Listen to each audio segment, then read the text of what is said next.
Hello and welcome to YHTV's Flowing into Awareness with visionary and master intuitive Anatara. This is episode 24. I'm Christina Suzuma, your host for this program. In this episode, we're speaking about freedom from pain. Hello and welcome, Anatara. Yeah, good afternoon, Christina. We want freedom! Always! I just sounded so American suddenly, didn't I? all of the songs about freedom from the past came to mind. Oh, yes, absolutely. I know freedom is such an interesting word, and it means different things to each of us. Mm-hmm. As pain is an interesting word, and it has different connotations and different subtle meaning to each of us. And as I was looking for the title for this particular flow that we're into right now, I liked the combination of freedom from pain, because it's a very, very simple way to ask, and literally to ask for ourselves, to ask for freedom from whatever we think is pain or is painful. Mm-hmm. So first, if we look at freedom, what is freedom? Freedom is, to me, is primarily feeling relaxed, feeling at ease, feeling that we're not being controlled by something else, that we can make our own choices, that there aren't so many impositions being placed on us, either in our minds or on our bodies, that we don't have our own autonomy and our own ability to make choices and make decisions. So there are some subtle things in that definition of freedom, and there's some more, concrete and dynamic things. But freedom, just being at ease with the moment, to me is a big element of what freedom is. Mm. And then what is pain? So many different kinds of pain. There is light physical pain. There is devastating physical pain that means that we can't even move and that we can't even think. There's a toothache kind of pain. There's a throbbing headache kind of pain. A broken bone kind of pain. A broken heart kind of pain. Emotional pain that cripples us because it makes us feel so vulnerable and so uncomfortable and so lost and so sad that we don't have the freedom that I was talking about.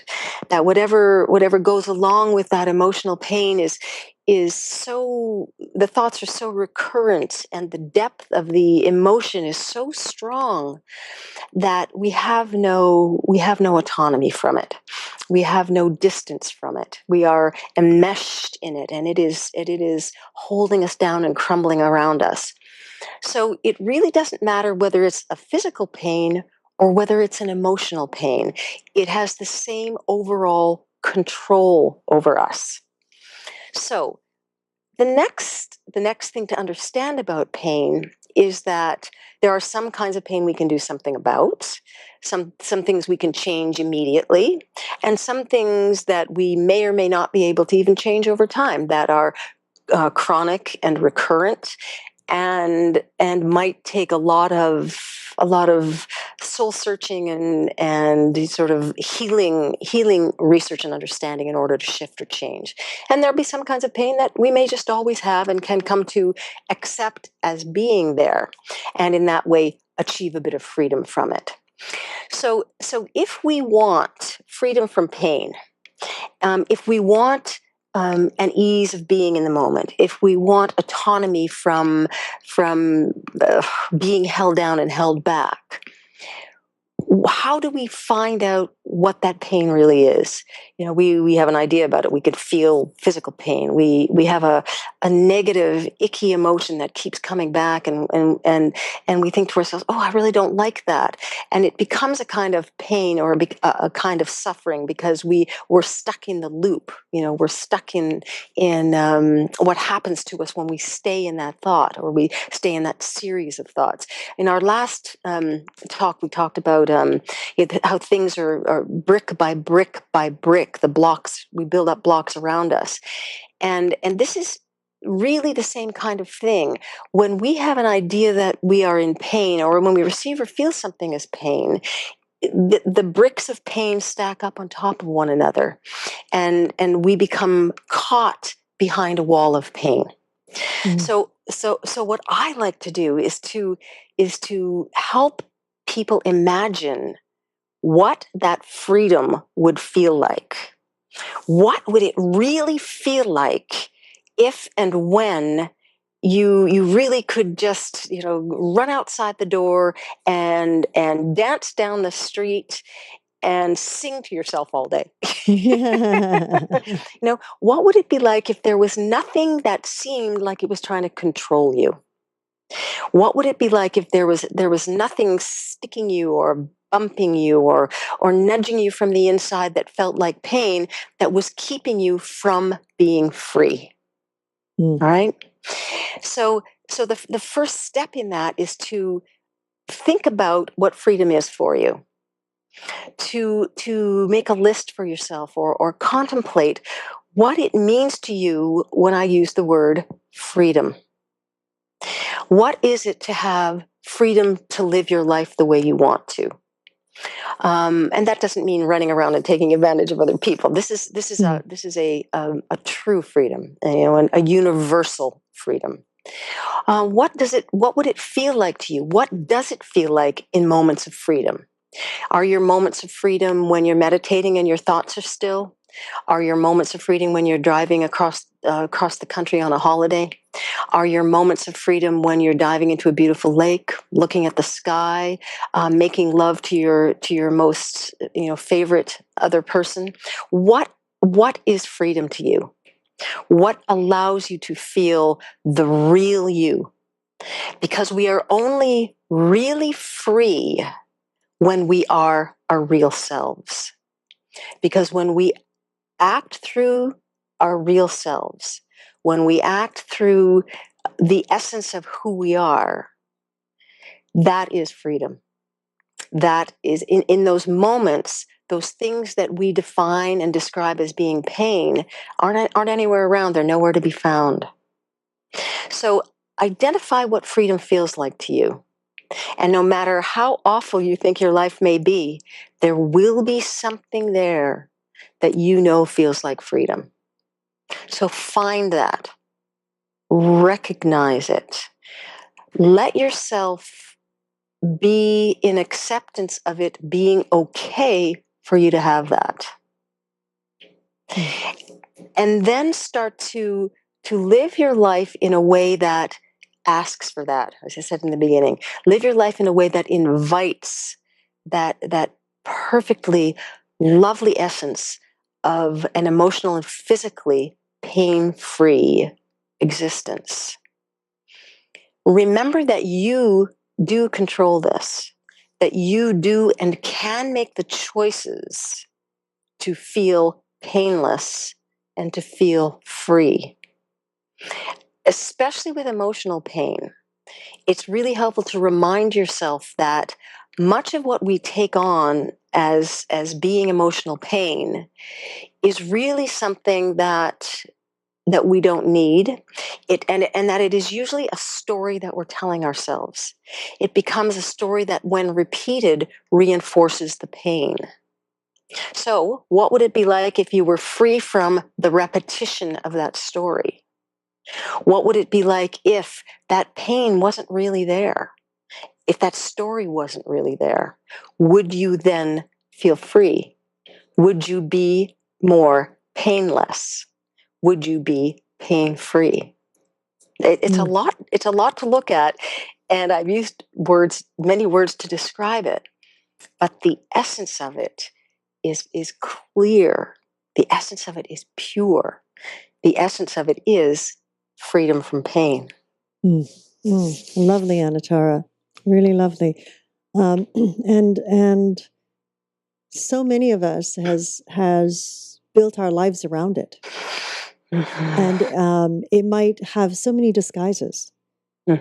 Cultural, societal, fear-based, very much so, that our society is very much raised to adapt to. Very true. And I mean, as you were speaking, I would relate to moments of, when do I feel the most free? And it's like, oh, the evenings where I'm watching my son that's just fallen asleep.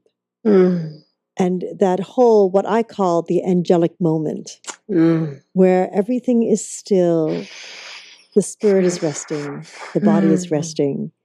And it's such a beautiful moment. And that's when I feel that freedom. Whereas like, oh, everything just melts away and there is no worries. Almost like through osmosis, I get pulled into that moment, but I'm awake, of that safety, that security of no judgment, no nothing. I mean, really, so much of our discomfort or pain or depression all comes back down to when we don't recognize those simple moments in our life and how simple it really, really is. And to carry that to the absolute simplicity of it all, those simple moments build upon one another as the armor previously has built up, armor plate upon armor plate upon armor plate. And the simplicity of freedom is that it is entirely uncomplicated. Right. It stands alone wherever it is. And it stands alone in how easily accessed it is. And it stands alone in its freedom of not being attached to anything else.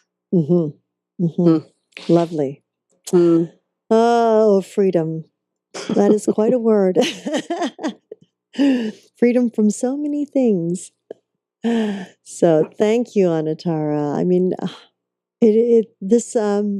these two episodes are very powerful. Not pretty powerful, very powerful, and those so simple, and yet it takes time. It takes time, and for us to honor ourselves. That's what I'm really gaining, is about taking the time and the moments. Honor yourself. Pay attention. And believe that you're worth it. That's the easiest way to start. Yes. And that's where the healing begins. There we go. Oh, another wonderful topic, another wonderful episode. Thank you so much, Anatara, for sharing these moments with us. And of course, Segovia Smith and the Yoga Hub team for making it all possible. And of course, we'd like to thank each and every one of you for joining us in this new platform of education and information. We're grateful for your continuous support and look forward to hearing your feedback on how we can serve you better. We invite you to join us live on Tuesdays for Magical Medical Tour at 10:30 a.m. Pacific, 1:30 p.m. Eastern, Wednesdays for Trinity of Life at 11 a.m. Pacific, 2 p.m. Eastern, followed every other week with Flowing into Awareness with Anatara. May I remind you that you can also connect with Anatara by following her on Twitter at Anatara, and of course through her own site, anatara.ca. And again, we would love to hear your feedback and comments and suggestions. Give us a call at 818-LET'S-TALK, 818-LET'S-TALK. Until next time, namaste.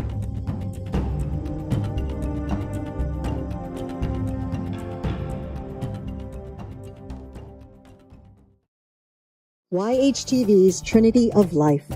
Come join me, Christina Suzama, as I journey to find the many modalities that support individuals, from children to adults to elders, with topics ranging from health and wellness, meditation, and inspirational stories. I invite you to visit yogahub.tv every Wednesday at 11 a.m. Pacific, 2 p.m. Eastern. I don't know, as a parent, which one would throw me off balance more, to find out my son was the bullier or my son was being bullied. Do you know it's almost like, wow, I mean, they're both awful, but which one would really affect me even more? And I do believe, Sandy, because of who I am, it would really shock me if I found out my son was the bullier. It would shock me, and I would be like,